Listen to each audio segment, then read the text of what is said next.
The morning sun cast long shadows across the waters of Tawi-Tawi anchorage on June 13, 1944, as the pride of the Imperial Japanese Navy prepared for what would become one of the most decisive naval engagements of the Pacific War.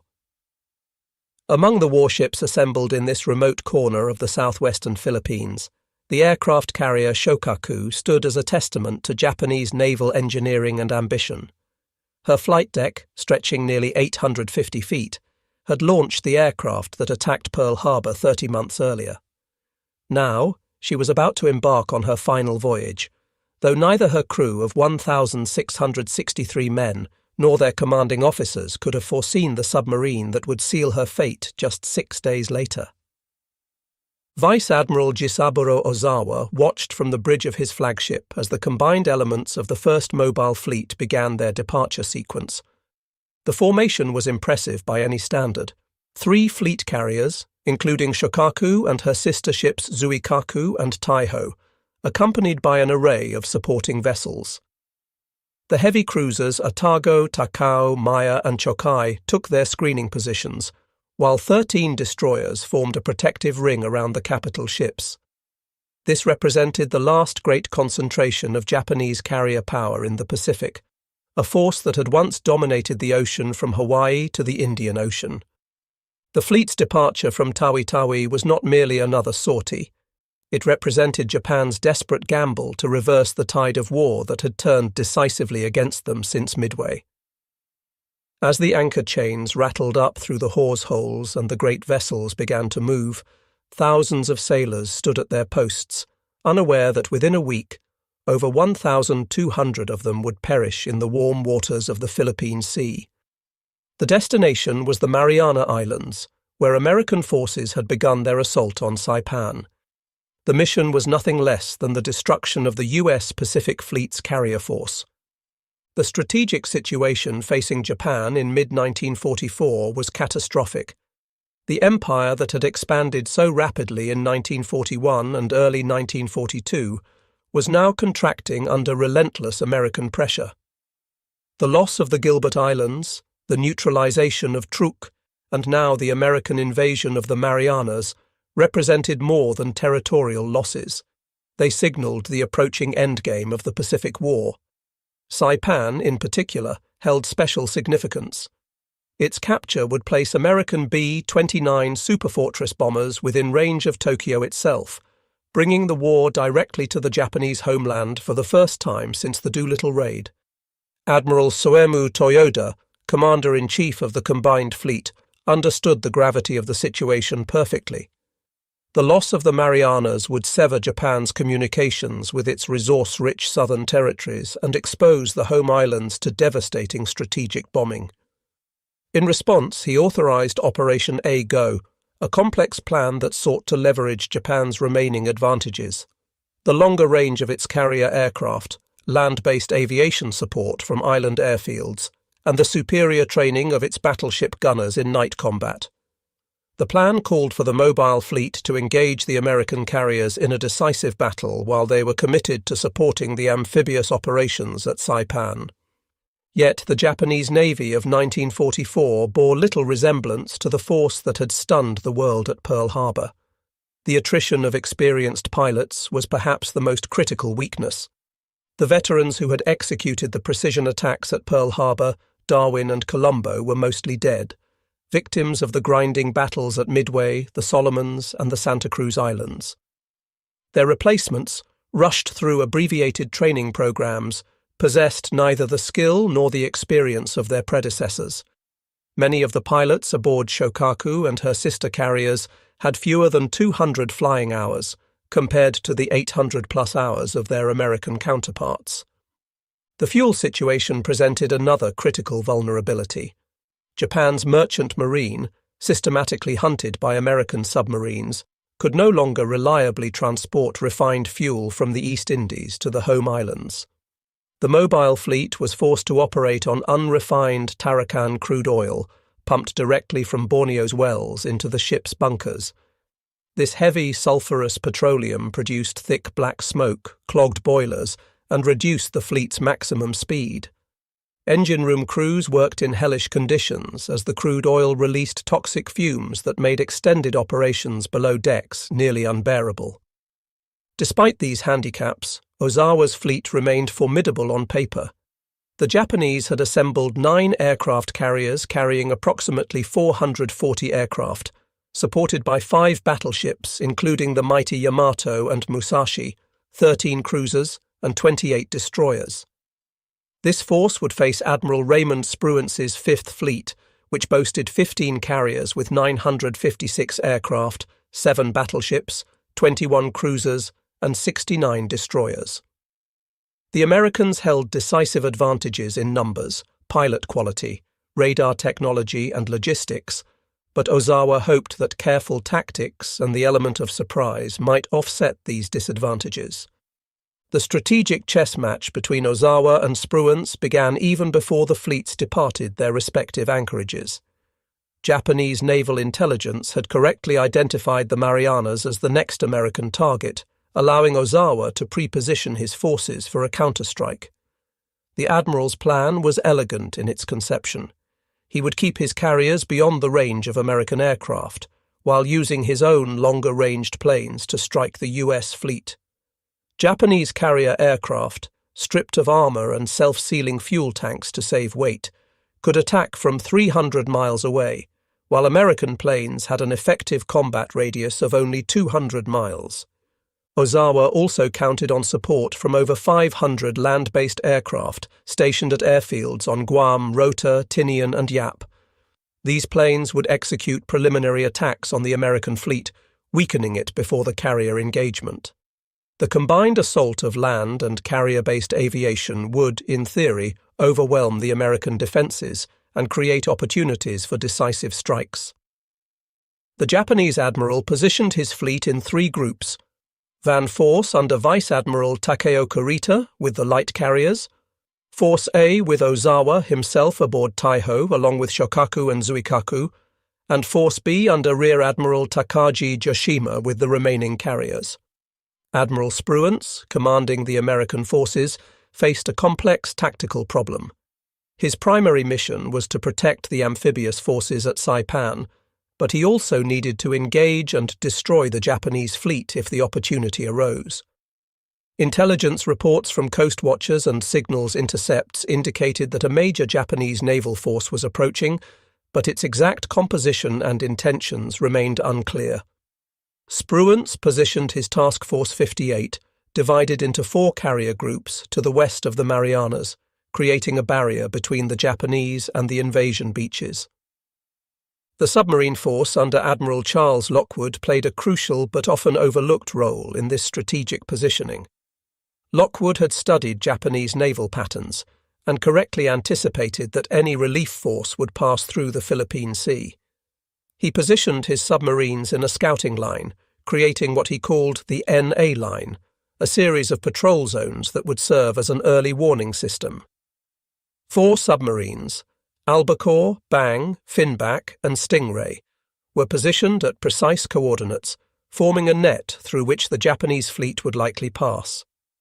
What Lockwood didn't anticipate was that another submarine, not originally part of his carefully planned deployment, would achieve one of the most significant victories of the submarine war. USS Kavala, on her maiden war patrol, was about to intersect with destiny. Her commanding officer, Lieutenant Commander Herman J. Kostler, had received orders to patrol east of the Philippines, but changing circumstances would soon place his boat directly in the path of Ozawa's advancing fleet. The USS Kavala, SS-244, represented the pinnacle of American submarine design in 1944. Built at the Electric Boat Company's shipyard in Groton, Connecticut, she was a Gato-class fleet submarine, one of 77 boats of her class that would serve as the backbone of the U.S. submarine force throughout the war. Laid down on March 4, 1943, and launched on November 14 of the same year, Kavala was commissioned on February 29, 1944, under the command of Lieutenant Commander Herman J. Kostler, a 36-year-old career naval officer from Ohio who had graduated from the Naval Academy in 1930. At 311 feet, 9 inches in length and displacing 1,526 tons on the surface, Kavala was a formidable weapon of war. Her pressure hull, constructed of high tensile steel, could withstand depths of up to 400 feet, though her test depth was listed at 300 feet. Powered by 4 Fairbanks Morse diesel engines generating 5,400 horsepower on the surface, and 4 General Electric motors producing 2,740 horsepower when submerged, she could achieve speeds of 20.25 knots surfaced and 8.75 knots submerged. Her range was equally impressive, 11,000 nautical miles on the surface at 10 knots, though this was reduced to 48 hours at 2 knots when operating on battery power underwater. The submarine's primary armament consisted of 10 21-inch torpedo tubes, 6 forward and 4 aft, with storage for 24 Mark 14 or Mark 18 torpedoes. Each Mark 14 torpedo was 20 feet, 6 inches long, weighed 3,280 pounds, and carried a 643-pound Torpex warhead capable of breaking the back of all but the most heavily armoured warships. The troubled history of the Mark 14, with its defective magnetic exploder and tendency to run deeper than set, had largely been resolved by 1944, making Kavala's torpedoes far more reliable than those used earlier in the war. Secondary armament included a 5-inch 25 caliber deck gun with 200 rounds and 2.50 caliber machine guns for anti-aircraft defence. Kavala's crew of 72 officers and enlisted men had spent 3 months in intensive training before departing on their first war patrol. The submarine community was unique within the Navy. Officers and enlisted men lived and worked in extraordinarily close quarters, creating a level of interdependence unknown in the surface fleet. Every man, from Kostler down to the most junior seaman, had to qualify on every system aboard the boat. Lives depended on each crew member being able to perform any critical function in an emergency, whether operating the diving planes, managing the trim tanks, or firing torpedoes. The boat's technology represented the cutting edge of submarine warfare. Her SJ surface search radar could detect enemy vessels at ranges up to 12 miles in good conditions, while the SD air search radar provided warning of approaching aircraft. The ST periscope radar, though temperamental, allowed for precise range finding during attack approaches. Below the waterline, JK sound gear enabled the submarine to track targets acoustically, though the system was primitive compared to what would emerge later in the war. The Torpedo Data Computer TDC, an electromechanical analog computer, calculated firing solutions by integrating target bearing, range, speed, and course with the submarine's own movement. Kavala's journey to her appointment with history began on June 4, 1944, when she departed Midway Island for her maiden war patrol. The boat had arrived at Pearl Harbor in mid-May after a 5,000-mile journey from Connecticut via the Panama Canal, then proceeded to Midway for final preparations. During the brief stay at Midway, Kostler and his officers received their final briefings, loaded fresh provisions and ammunition, and made last-minute repairs and adjustments.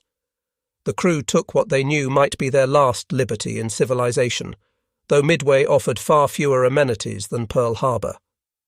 The submarine's assigned patrol area encompassed the waters east of the Philippines, specifically the approaches to San Bernardino Strait and Surigao Strait, the 2 primary passages through the Philippine archipelago.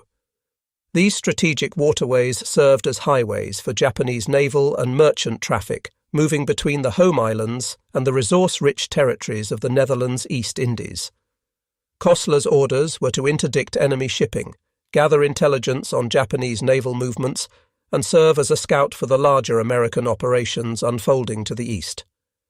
The first days of the patrol proved uneventful as Kavala moved westward across the vast expanse of the Pacific.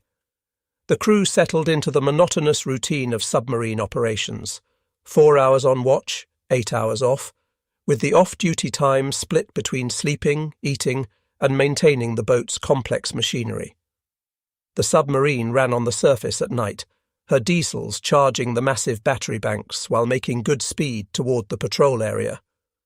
During daylight hours, she often submerged to avoid detection by enemy aircraft, creeping along at 3 knots to conserve battery power. On June 8th, while transiting the waters near Marcus Island, approximately 1,200 miles southeast of Tokyo, Kavala experienced her first unusual incident of the patrol. The officer of the deck reported a sudden jolt and vibration from the stern, followed by what appeared to be a pool of blood in the boat's wake. Kostler ordered all stop and sent men to inspect the propellers and stern planes. Finding no damage, he concluded that they had struck a small whale, one of many that inhabited these waters. The incident, while minor, served as a reminder of the ocean's many hazards beyond enemy action. The weather began deteriorating on June 14th as Kavala approached her assigned patrol area. Barometric pressure dropped steadily, and seas built to 15 feet, sending solid water over the bridge and down the conning tower hatch. The boat pitched and rolled violently, making normal operations nearly impossible. Men were thrown from their bunks, dishes crashed in the galley, and several crew members suffered severe seasickness. Kostler attempted to transmit a weather report to Pearl Harbor, valuable information for the fleet meteorologists planning air operations, but the storm's intensity prevented successful transmission. After fighting the typhoon for 18 hours, he ordered the boat submerged to ride out the storm in the relative calm below the surface. As the storm passed on June 15th, Kavala surfaced to find clearing skies and moderating seas. Almost immediately, the radio operator intercepted a contact report from USS Flying Fish, another submarine operating nearby. Flying Fish had spotted a Japanese task force moving east at high speed, but had been unable to gain an attack position. The sighting electrified Kavala's crew. Major Japanese fleet units had been scarce since the battles of 1942, and the opportunity to engage capital ships was exactly what every submarine commander dreamed of. Kostler immediately ordered a course change to intercept the reported contact and increased speed to 17 knots, pushing the diesels hard despite the still rough seas. He made contact with USS Pipefish, also responding to Flying Fish's report, and the 2 submarines agreed to conduct a coordinated search. They would separate by 20 miles and sweep along the enemy's projected track, doubling their chances of making contact. Throughout the night of June 15th to 16th, lookouts strained their eyes searching for the distinctive silhouettes of Japanese warships, while the radar operator continuously swept the SJ scope for electronic contacts. Dawn on June 16th brought disappointment. Despite covering over 200 miles during the night search, neither submarine had found the Japanese task force. Kostler reluctantly concluded that the enemy had either changed course or increased speed beyond his calculations. He ordered Kavala back to her assigned patrol area, but the brief taste of potential action had energized the crew. Every man aboard now knew that major Japanese fleet units were operating in their vicinity, and the chance for a significant engagement had increased dramatically. Just before midnight on June 16th, the SJ radar detected multiple contacts to the southwest. The operator reported what appeared to be 5 or 6 vessels moving at moderate speed. Kostler rushed to the conning tower and studied the radar display. The formation looked like a convoy, 2 large contacts that could be tankers or cargo ships, escorted by 3 or 4 smaller vessels, probably destroyers or escort vessels.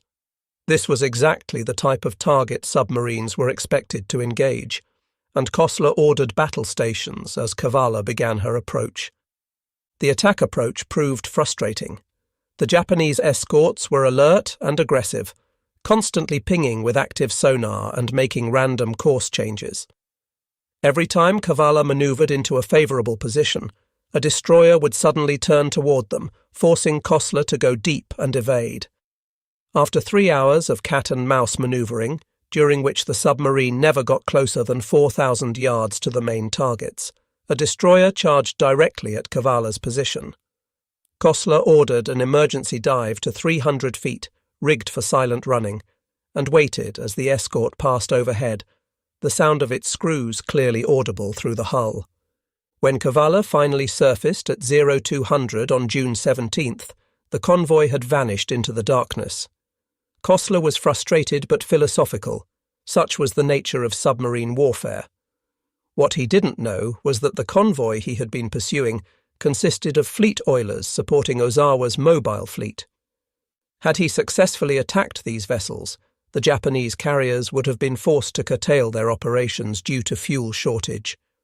Sometimes in war, the attacks that fail have as much historical significance as those that succeed. The afternoon of June 17th brought new orders from ComSubPac. Based on multiple submarine sightings and signal intelligence, Admiral Lockwood was repositioning his boats to intercept what was clearly a major Japanese fleet movement. Kavala was ordered to take position at 1300 north, 13700 east, approximately 350 miles west of Guam.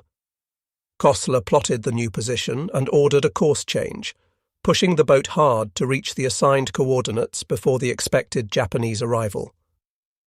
At 19:45 hours on June 17th, as Kavala raced toward her new position, the SJ radar operator reported a faint contact bearing 290 degrees, range 30,000 yards.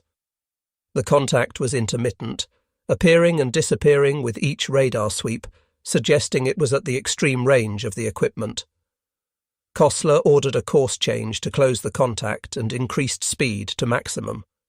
As the range decreased, more contacts appeared on the radar screen. First 2, then 4, then 7 distinct returns. By 2015 hours, Kostler had identified what could only be a major Japanese task force. The radar returns indicated at least 7 large vessels moving at 19 knots on a base course of 045 degrees. The formation was zigzagging, a standard anti-submarine tactic, but the base course suggested they were heading toward the Marianas. Through careful plotting, Kostler identified what appeared to be at least one aircraft carrier, several possible battleships or heavy cruisers, and screening destroyers. This was no merchant convoy. Kavala had stumbled upon a major element of the Japanese fleet. The decision Kostler faced was one of the most difficult in submarine warfare. His boat was in perfect position to attack, with the Japanese force approaching his position.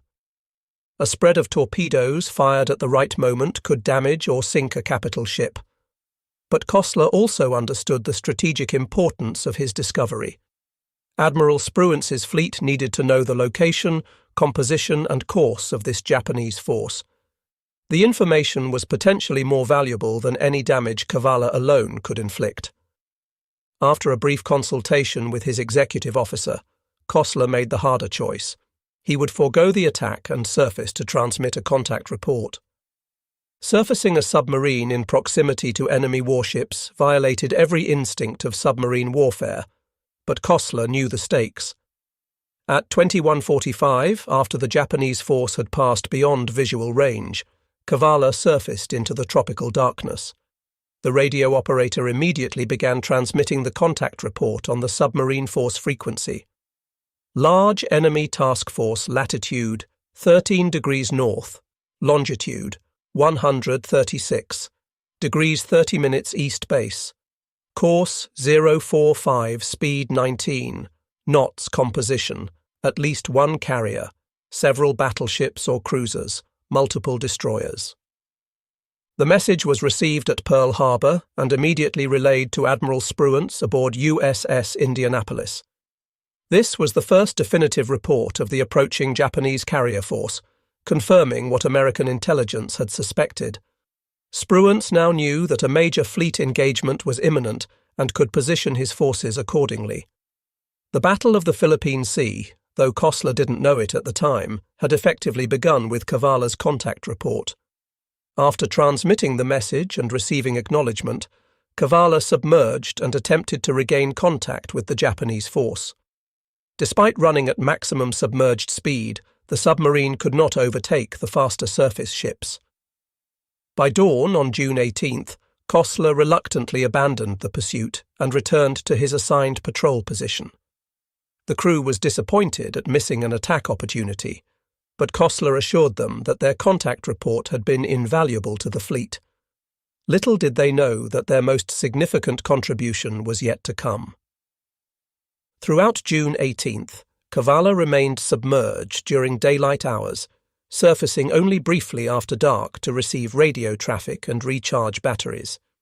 The airwaves were alive with encrypted messages as American and Japanese forces maneuvered for position. Kosler could sense that something major was developing, but had no clear picture of the larger battle. His orders were to maintain position and attack any enemy vessels that entered his patrol area. The crew spent the day conducting routine maintenance, checking torpedoes, and preparing for action they sensed was imminent. At 03:45 on June 19th, the quiet routine was shattered when a low-flying aircraft passed directly over the submarine. The officer of the deck barely had time to sound the diving alarm before the plane roared overhead, its engine noise drowning out all other sounds. Kavala crash-dived, her bow pointing sharply downward as the ballast tanks flooded. The crew waited tensely for the explosion of aerial bombs, but none came. Either the aircraft hadn't spotted them in the darkness, or it had no weapons to drop. After 30 minutes submerged, Kosler brought the boat back to periscope depth. As dawn broke on June 19, 1944, Kavala found herself in an extraordinarily fortuitous position.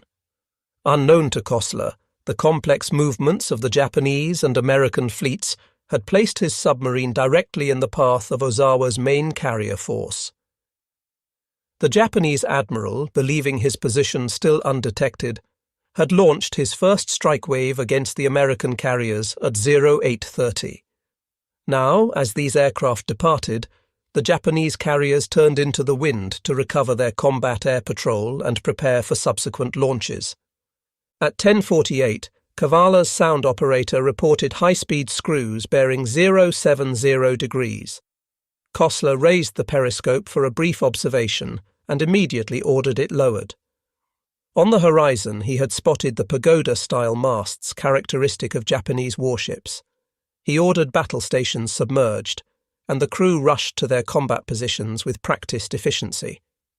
The torpedo room crews checked their weapons one final time, the diving officer fine-tuned the boat's trim, and the plotting party prepared to develop a firing solution. At 10:52, Kosler made his second periscope observation. This time the view took his breath away. A large aircraft carrier, accompanied by at least one heavy cruiser and several destroyers, was approaching from the northeast at approximately 20 knots. The carrier was recovering aircraft, with planes circling overhead waiting their turn to land. The flight deck was crowded with aircraft that had already recovered, their wings still extended. Kosler estimated the range at 12,000 yards, too far for an effective torpedo attack, but the carrier's course would bring it much closer. The next 15 minutes required exceptional submarine handling. Kosler needed to maneuver Kavala into an optimal firing position without being detected by the screening destroyers. He could only afford brief periscope observations, as the escorts were actively searching for submarines. The TDC operator continuously updated the firing solution based on Kosler's observations and the sound bearings provided by the sonar operator. The carrier was identified as a Shokaku-class vessel based on its distinctive profile, the small island structure offset to starboard, the massive flight deck, and the unique arrangement of anti-aircraft guns. At 11:10, Kosler made what he intended to be his final observation before firing. The carrier, now positively identified as either Shokaku or Zuikaku based on the pagoda mast and flight deck configuration, was at a range of 5,000 yards and closing. The angle on the bow was nearly perfect for a broadside shot. However, the destroyer Urikaze was moving into a position that would block the torpedo run. Kosler had to make a split-second decision: wait for the destroyer to clear and risk losing the shot, or fire immediately and hope the destroyer didn't interfere with the torpedo tracks. At 11:18, with Shokaku at a range of 1,200 yards, Kosler made his decision. "Fire one," he commanded, and the first torpedo left Kavala's number 1 tube with the characteristic shudder and high-pressure air discharge. At 8-second intervals, 5 more torpedoes followed, spreading in a fan pattern calculated to ensure at least some hits, regardless of any last-minute course changes by the target. The torpedo run was set for 15 feet, shallow enough to strike above the carrier's armour belt, but deep enough to avoid surface turbulence. Even as the sixth torpedo was leaving its tube, Kostler ordered, "Take her deep! Flood negative! Full dive on the bow planes!" Kavala's bow angled sharply downward as tons of water flooded into the negative tank. The submarine was passing 100 feet when the first explosion resonated through the water, a deep, satisfying boom that brought smiles to the crew's faces despite their precarious situation. 8 seconds later, a second explosion, then a third. Kostler had hoped for 4 hits, but 3 was an excellent result against a manoeuvring target. Aboard Shokaku, the first indication of danger came when a lookout spotted torpedo wakes approaching from starboard. The officer of the watch immediately ordered full right rudder and emergency speed, but it was too late. The first torpedo struck amidships at frame 145, tearing a massive hole in the hull and flooding the No. 3 boiler room. The second hit further forward, destroying aviation fuel bunkers and starting fires among the aircraft parked on the hangar deck. The third torpedo struck near the forward elevator, causing it to jam in the raised position and rendering flight operations impossible. The carrier immediately took on a severe list to starboard as thousands of tons of water poured through the gaping holes in her hull. Damage control parties struggled to contain the flooding, but the situation was complicated by the aviation gasoline fires spreading through the hangar spaces. The ship's commanding officer, Captain Matsubara Hiroshi, ordered counterflooding to correct the list, but this only reduced the carrier's reserve buoyancy. Within minutes of the torpedo strikes, Shokaku had slowed to 12 knots and was clearly in mortal danger. Back aboard Kavala, the celebration was short-lived. 2 minutes after firing, the first depth charges detonated above and behind the submarine. The Japanese escorts had either detected the submarine's periscope or traced back the torpedo wakes to their point of origin. Now began a deadly game of cat and mouse as Kavala went deep and silent, trying to evade the destroyers hunting her. The submarine passed 300 feet, approaching her test depth, as more depth charges exploded in patterns around her estimated position. The depth charge attack was methodical and relentless. The Japanese destroyers worked in coordination, one maintaining sonar contact while the other made attack runs. The charges were set to detonate at varying depths, creating a 3-dimensional kill zone that Kavala had to somehow evade. At 11:35, a pattern of 6 charges detonated so close that cork insulation rained from the overhead, light bulbs shattered, and the submarine's hull groaned under the pressure waves. Kostler ordered silent running, shutting down all non-essential equipment to reduce noise signature. The crew removed their shoes, moving about in stocking feet to minimize sound. The air conditioning was secured, and within minutes, the temperature inside the submarine began rising toward unbearable levels. Men stood at their stations sweating profusely, breathing shallowly to conserve the increasingly stale air. In the manoeuvring room, electricians watched the battery gauges slowly decline, calculating how long they could maintain submerged operations. At 11:44, the sound operator reported a destroyer passing directly overhead. The crew could hear the rhythmic thrashing of the escort's screws growing louder, reaching a crescendo as the vessel passed over them, then gradually fading. Everyone braced for the depth charges that would surely follow, but surprisingly, none came. Either the destroyer had lost contact or was repositioning for a better attack angle. Kostler used this respite to order a course change, hoping to slip away from the search area while the destroyers regrouped. For the next 2 hours, Kavala played a desperate game of evasion. Kostler varied the submarine's depth between 250 and 400 feet, changed course frequently but gradually, and used the temperature gradients in the water to hide from Japanese sonar. The depth charging continued sporadically, with patterns detonating at various distances. By 1300, the sound operator reported that only 1 destroyer remained in close proximity. The others had apparently returned to escort the damaged carrier. At 13:32, a series of peculiar noises began emanating from the direction of the torpedo attack. The sound operator described them as breaking up noises, the characteristic sound of a ship's hull collapsing under pressure. These continued intermittently for the next half hour, suggesting that Shokaku was suffering progressive structural failure. At 14:08, 4 tremendous explosions shook Kavala despite the distance. These were not depth charges, but something far more powerful, likely the detonation of Shokaku's ammunition magazines or aviation fuel bunkers. As Kavala continued her evasion, the drama aboard Shokaku reached its climax. The carrier's damage control efforts had initially shown promise, with the crew managing to contain the initial flooding and extinguish some fires. However, the structural damage was too severe. The torpedo hits had not only opened the hull to the sea, but had also damaged critical fuel lines and ventilation systems. Aviation gasoline vapours, heavier than air, accumulated in the lower compartments despite efforts to ventilate them. At approximately 1400, these vapours reached an ignition source, possibly a spark from damaged electrical equipment or hot metal from the earlier fires. The resulting explosion tore through Shokaku's interior, destroying what remained of her watertight integrity. The blast was so powerful that it lifted the armoured flight deck several feet, sending aircraft and crew members flying. Secondary explosions followed as ready ammunition for the anti-aircraft guns cooked off in the intense heat. Captain Matsubara ordered abandon ship at 14:10, but many of the crew were already trapped below decks by fire, flooding or structural collapse. The carrier's list increased rapidly to 45 degrees, making movement on deck nearly impossible. Men slid down the canting flight deck into the water, where they struggled to swim clear of the sinking ship's suction.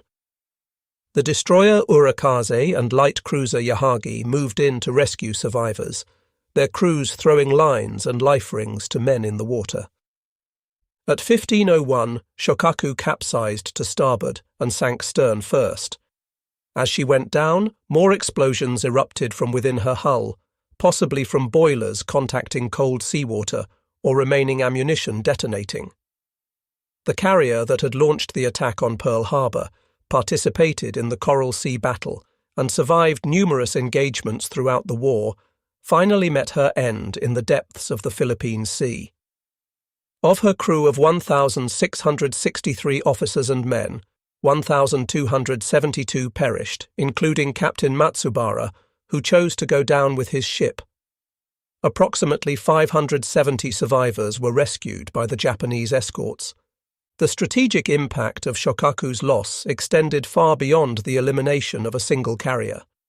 Coming simultaneously with the loss of Taiho to USS Albacore's torpedoes, the Japanese carrier force had lost 2 of its 3 fleet carriers in a single day.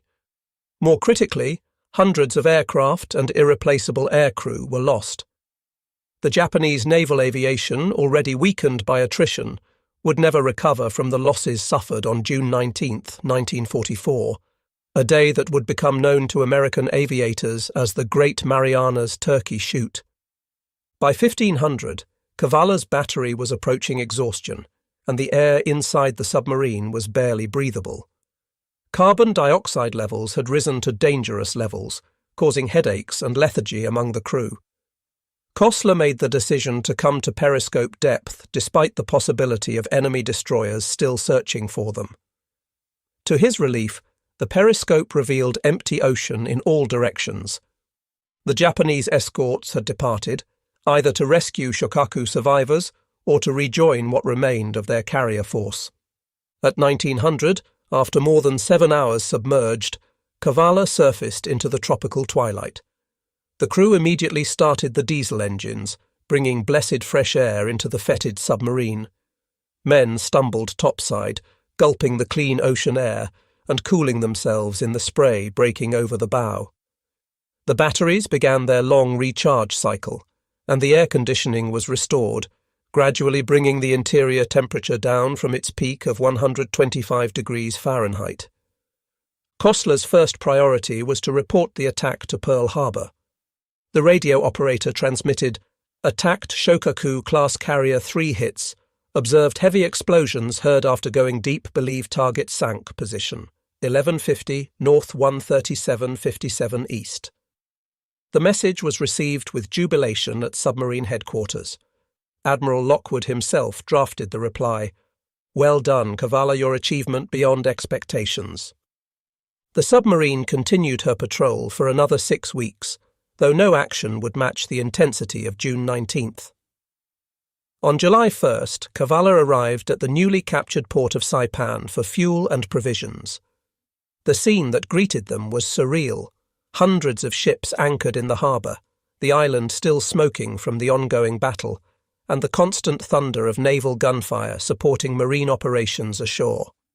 Staff officers from Admirals Spruance and Turner came aboard to debrief Kosler and congratulate the crew personally. The full magnitude of Kavala's achievement became clear when combined with the broader results of the Battle of the Philippine Sea.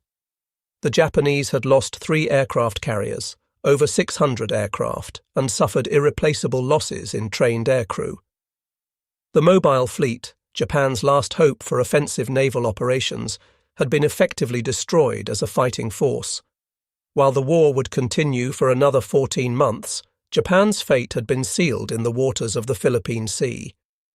The sinking of Shokaku represented more than the loss of a single warship. It symbolized the complete reversal of fortune in the Pacific War. The carrier that had launched the surprise attack on Pearl Harbor, participating in Japan's stunning early victories, had been destroyed by a submarine from the nation she had helped awaken to war. The irony was not lost on naval historians or the American public when the story was released after the war's end. Kavala's success on her first war patrol established her as one of the most celebrated submarines in the Pacific Fleet. She would complete 5 more war patrols, sinking 3 additional Japanese vessels. The exact tonnage of her subsequent victories varies in different records, but her most significant achievement remained that single spread of torpedoes fired on June 19, 1944. Lieutenant Commander Kosler was awarded the Navy Cross for his actions, and Kavala received the Presidential Unit Citation for her first patrol. The submarine's achievement must be understood within the broader context of the submarine war against Japan. American submarines, comprising less than 2% of the U.S. Navy's personnel, accounted for 55% of all Japanese maritime losses during the war. They sank 201 warships totaling 540,000 tons and 1,113 merchant vessels totaling 4.9 million tons. This guerre de course effectively strangled Japan's island empire, cutting off vital resources and isolating outlying garrisons. The sinking of capital ships like Shokaku grabbed headlines, but the steady attrition of Japan's merchant marine ultimately proved decisive. The tactical lessons from Kavala's attack influenced submarine doctrine for the remainder of the war. Kosler's decision to report the enemy task force before attacking demonstrated the strategic value of submarines as scouts for the fleet. His patience in achieving an optimal firing position, making only 3 periscope observations during the approach phase, became a textbook example of fire control technique. The successful evasion of the subsequent depth charge attack validated American submarine construction techniques and damage control training. Post-war analysis revealed interesting discrepancies between American and Japanese accounts of the attack. While Kosler reported 3 torpedo hits, some Japanese survivors insisted 4 torpedoes struck home. Japanese records indicate that 105 depth charges were dropped during the attack, with 56 detonating close to Kavala. The exact cause of the final explosions that doomed Shokaku remains debated, whether it was aviation fuel vapors, ammunition magazines, or a combination of factors. What remains undisputed is that Kavala's attack, combined with Albacore's torpedoing of Taiho, eliminated 2/3 of Ozawa's carrier strength in a single day. The human cost of Shokaku's sinking deserves remembrance. The 1,272 Japanese sailors who perished were not fanatics or war criminals, but professional seamen doing their duty as they understood it. Many were conscripts barely out of their teens, others veteran sailors who had served aboard Shokaku since her commissioning. Their deaths, while necessary in the context of total war, represent individual tragedies multiplied 1,200-fold. Among the dead were many veteran officers who had served with distinction throughout the war. The location of Shokaku's wreck remains unknown to this day. Unlike many other major warships from the Pacific War that have been discovered by deep-sea exploration teams, Shokaku's final resting place in the Philippine Sea has yet to be located. The carrier lies somewhere in the depths of the ocean, her hull likely broken by the massive internal explosions that sealed her fate. For the families of the 1,272 men who went down with her, the lack of a known grave site remains a source of continuing grief. Kavala herself survived the war and continued to serve the United States Navy in various capacities until 1969. She was designated a National Historic Landmark in 1982 and is now preserved as a museum ship at Seawolf Park in Galveston, Texas. Visitors can walk through her narrow compartments, peer through the periscope that Kosler used to target Shokaku, and stand in the control room where life-and-death decisions were made in split seconds. The submarine stands as a tangible reminder of the courage and skill of the silent service. The strategic implications of the Battle of the Philippine Sea, and Kavala's role in it, extended beyond the immediate military victory. The destruction of Japanese carrier aviation opened the way for the liberation of the Philippines, the invasion of Iwo Jima and Okinawa, and ultimately the planned invasion of Japan itself. While that invasion proved unnecessary due to Japan's surrender following the atomic bombings, the naval supremacy established in June 1944 made those subsequent operations possible. In the grand narrative of World War II, the sinking of Shokaku by Kavala represents a perfect microcosm of the Pacific War's evolution. The Japanese Navy, that had seemed invincible in 1941–42, had been systematically destroyed by American industrial might, technological superiority, and the courage of individual sailors and submariners. The hunter had become the hunted, and the empire that had gambled on a quick victory found itself facing inevitable defeat. Today, as tensions again rise in the Western Pacific, the lessons of the Philippine Sea remain relevant. The importance of submarine warfare, the value of intelligence and reconnaissance, the critical nature of trained personnel, and the decisive impact of technological advantage all echo through the decades. The story of Kavala and Shokaku reminds us that naval supremacy, once lost, is difficult to regain, and that wars at sea can be decided in moments by the actions of relatively small units. The morning of June 19, 1944, had begun with the Imperial Japanese Navy launching what it hoped would be a decisive counterstrike against the American invasion of the Marianas. By sunset, that hope had been shattered, with 2 fleet carriers on the ocean floor and hundreds of aircraft destroyed. Among the many heroes of that day, the 72 men aboard USS Kavala had played a pivotal role, demonstrating that in naval warfare, a single submarine with a determined crew could change the course of history. Their achievement stands as a testament to the submariner's motto, "We sink 'em regardless." As Herman Kosler would later reflect in his memoirs, the attack on Shokaku was both the culmination of years of training and preparation and a matter of being in the right place at the right time. But as the great Admiral Chester Nimitz observed, luck is frequently the reward of those who are prepared to take advantage of opportunities. Kavala was prepared, the opportunity presented itself, and the result was one of the most significant submarine attacks of the Second World War. The submarine that had left Groton just months earlier as another boat in the Gato class had earned her place in naval history, writing her name in the annals of the silent service with torpedoes rather than ink.